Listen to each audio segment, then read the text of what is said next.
My name is Claire Greenshaw and I'm based in Toronto.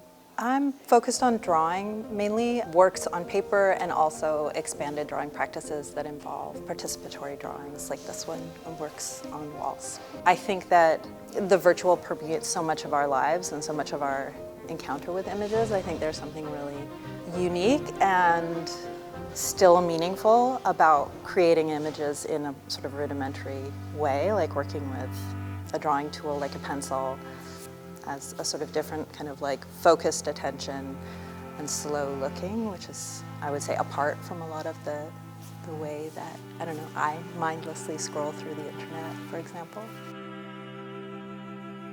As somebody making a drawing, I think there's a really particular experience of time that involves, which is a different pace of time. Looking at one image for many days or months is a different way of learning or understanding that image than just kind of the images that flash through the environment as we encounter them. I was thinking about, how long does it take to make a glacier, or for a glacier to form? How long does it take to make a drawing, and how long does it take for something to be unmade or destroyed? And I guess that's kind of happening. Eventually people will be invited to erase this work, and so there's this sort of exchange or this encounter happening. One of the things that this piece is about for me is kind of raising questions about labor and time and value. And I mean, there's something totally absurd about drawing a giant wall mural just using pencils. It's a kind of excess labor. I think something that's hand-drawn registers with the community that comes to this space, that there's this sort of labor of me as an individual producing this drawing.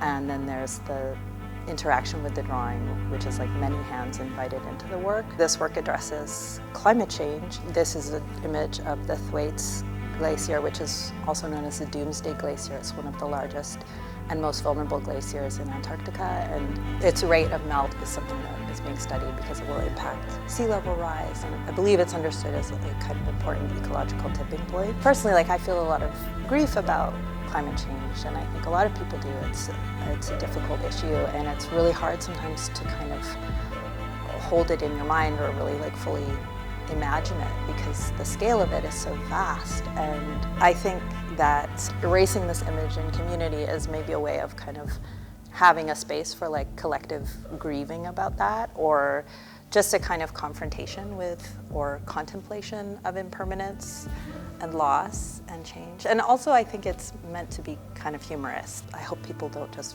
get depressed and find it totally maudlin. It's a little bit of gallows humor maybe, or there's something irreverent about erasing somebody's work, and something that's obviously labored and detailed and carefully made to kind of engage with unmaking or destroying it is maybe a bit iconoclastic or a bit provocative.